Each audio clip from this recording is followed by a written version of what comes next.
definitely has that slight upper hand at 6-4, 10 matches in total. Average match time there, guys. PJ, it's 63 minutes. I mean,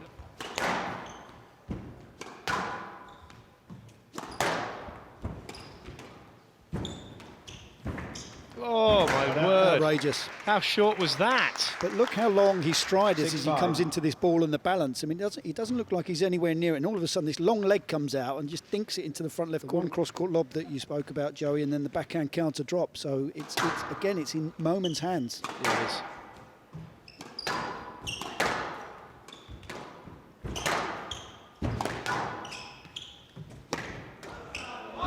Oh my word.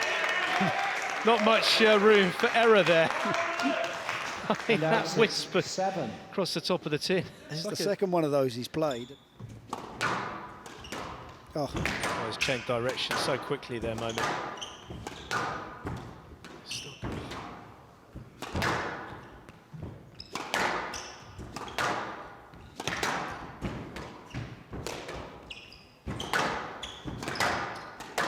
Needs to be careful when he goes across to the forehand side, because Tarek Momen has been very quick cutting the ball off with the volley. The player must win by 2 points, each player. Oh, what a first game when you think heading into a tie break straight away. 8 errors from Tarek Momen. Farag now with his second game ball.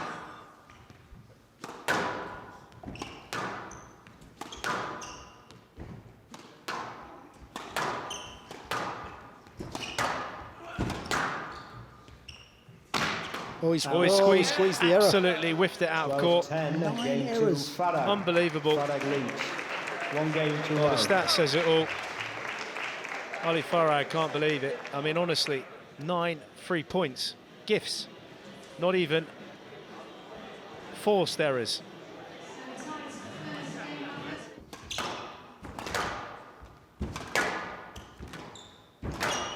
It's good width-ish.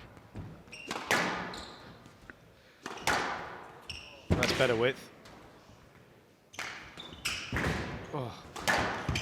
Oh, he nearly got it, PJ. He turned himself inside out there, Ali Farag, somehow twisted and turned. And as you say, he got his racket onto the ball, but unable to get it up onto the front wall. He goes, oh, Mr. Tickle. You know, as I say, Momen's nickname's the Viper because he is so quick in and out of those front corners. But Ali Farag hangs that left arm down. It's very, very dinosaur-like. Oh, and this is, and he's also playing like a predator, isn't he? But Farag's continuing where he left off in his quarter-final match against Diego Elias from Peru. He was so far up the court. And the wide width, and Ali Farag can't serve quick enough, PJ. No. He's marching to the service box. 8 game balls for a 2-love lead.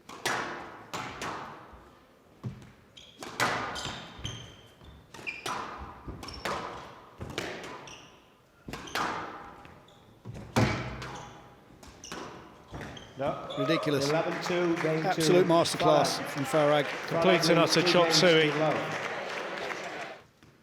In Ali Farag's quarter-final match against Diego Elias, it was a similar scoreline before Elias started to claw his way back into that third and final game and started to make things look a little bit more interesting. And that's what we're seeing here with Tarek Momen. It's a slight drop-off in the movement from Farag.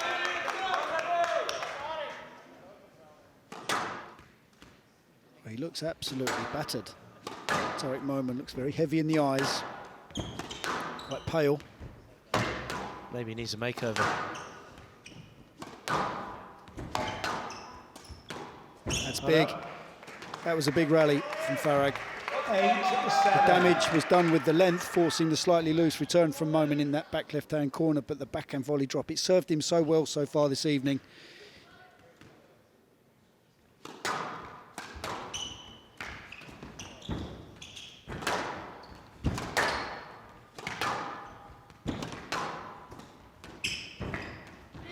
Oh, no chance. He's going to get an no-let. It is a no-let. It's nowhere near it. So Tarek Momen 11-8 match doesn't convert here against Ali Farag. There's Ali Farag, how much it means to him with everything that's been going on for the former world #1, current world #2.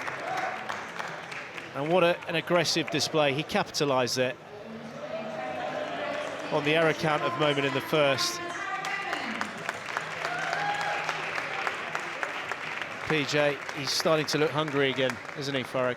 Ali, massive congratulations moving on to the final. We saw in your quarter-final against Diego, you're back to your best form, but again tonight, such a commanding performance against Tarek Momen.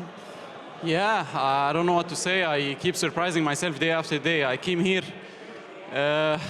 with expectations, of course. I don't like the word no expectations, but obviously I want to come and win it, but I don't know where I stand.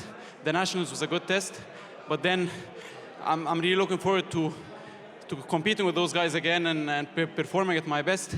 And I'm not sure whether I'll be able to, whether they will outpace me, whether they will outsmart me, they will outfit me. I don't know anything. And I'm here and I keep playing better day after day. Different tactics, of course, yesterday from today.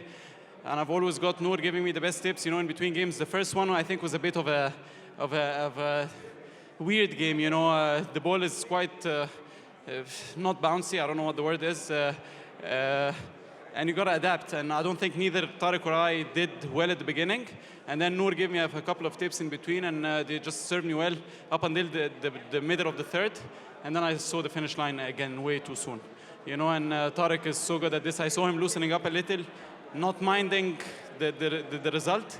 And that let me, lose a little. And but I'm just very happy to get back in it for sure. I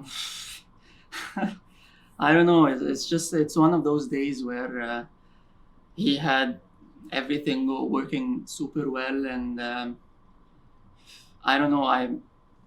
I thought I was like, when the match started, I thought I was up for it, and we had a very tough first game.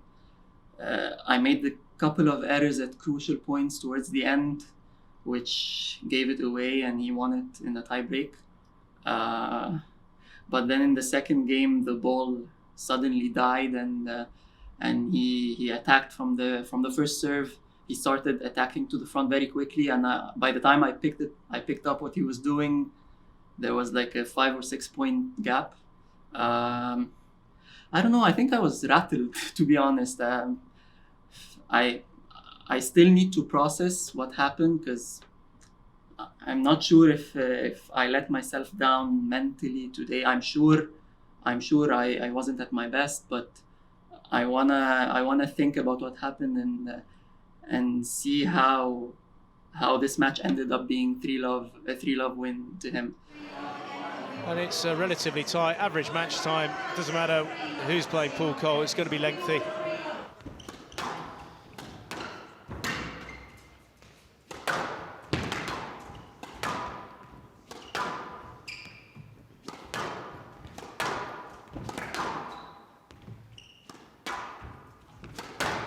Oh my goodness gracious me, this was a decent cross-court lob from Paul Coll from the backhand to the forehand. Gawad returns the favour, cross-court nick, off the volley, off the side wall. This is what he's got to produce. I mean, that's an outrageous shot.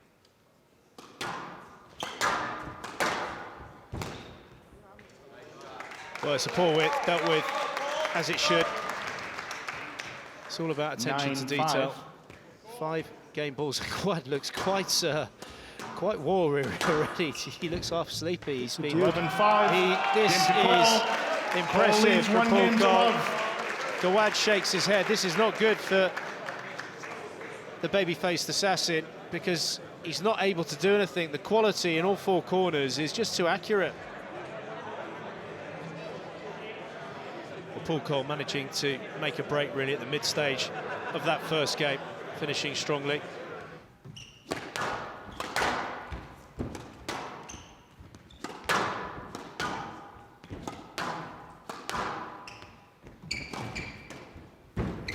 Send it up.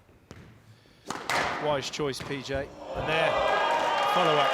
It's amazing what the lob does. You know, you can be playing some of the best shot players in the world. You take away the middle of the court for them. 2-3. And they start to struggle for options. It's very, very accurate from both. Terrific camera angle there. You can just see how tight these guys are keeping that ball to the side wall. couple of floorboards.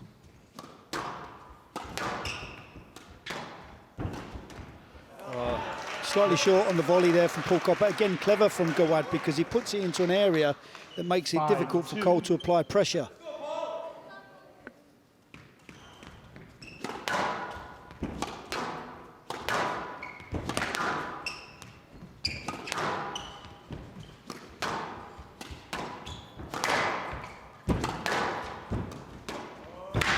Quality. I mean, you look at the shot, where the shot's been played, PJ. A couple of months ago, these balls were going into the tin from Paul Coll.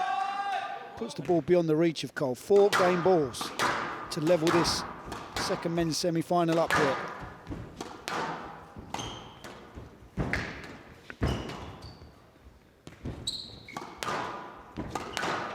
It's interesting when you talk about the tempo, PJ, because again, the heart rates have dropped off. They're into the mid-170s. Shows the rallies have decision. The point that Mr. Gawad slowed up slightly. Prolonging the inevitable here. This is a stroke. It's Stroke to Gawad. Game to Gawad, 11-6. 1 game off. So the response from the baby-faced assassin.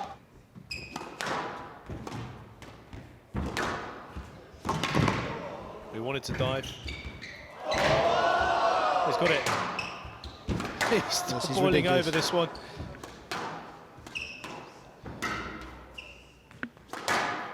Just needs to reset the rally now, Coll.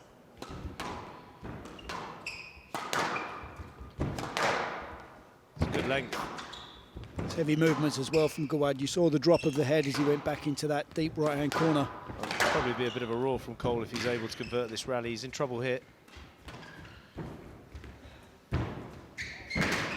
He's got that as well. Gawad's done it. Gawad fighting very hard. He's banged out 198 on his heart rate. And out. That's the 1-3. Oh, to see the scurrying of the feet of Paul Coll. They were going like the clappers. They were going like the clappers. Like he was running on hot coals.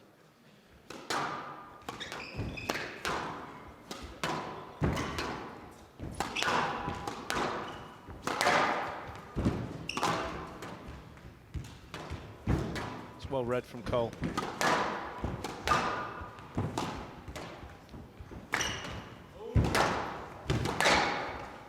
It's good pressure. Oh my goodness me, what a cheeky. Well, the crowd felt that the drop from Paul Coll initially was the winner. Unbelievable, this from the baby-faced.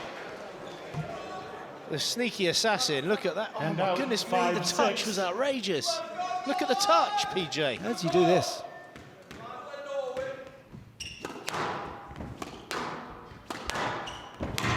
That's Gawad clunky. is looking dangerous now. He's hitting his corners, PJ. Yeah. Played through the interference. That's too good. It's a great shot. It's that forehand slide, PJ. As I said a few months ago, Paul Coll was making error after error in these positions, and now he's turning them into winners.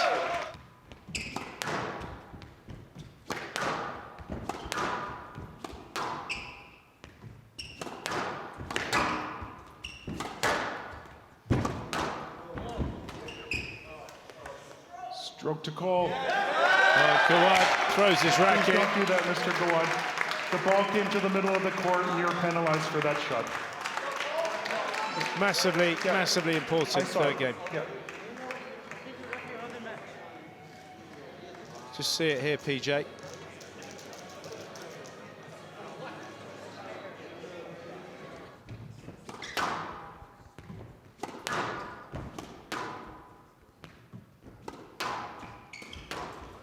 It's a good finish from Coll.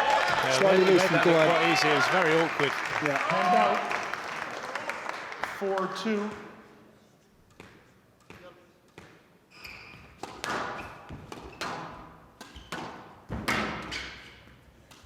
Down. Well, the movement there of Gawad, he actually stitched himself up slightly here because he really ripped his racket through to get extra cut, but he moved out quite quickly off the ball. And I think that was why he hit the tin.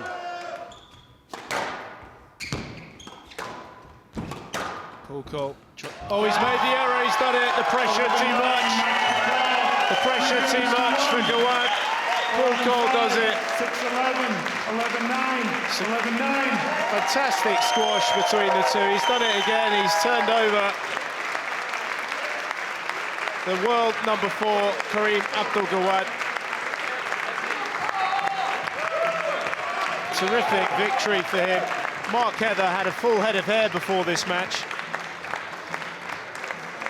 Very nerve-wracking. That's what we needed though, PJ. Just what the doctor ordered. Coll thoroughly deserved that in the end. He got his tactics absolutely spot on. Persistence prevailed in the end. There's the error from Gawad. Hands on the knees says it all. The physicality really gained to Gawad.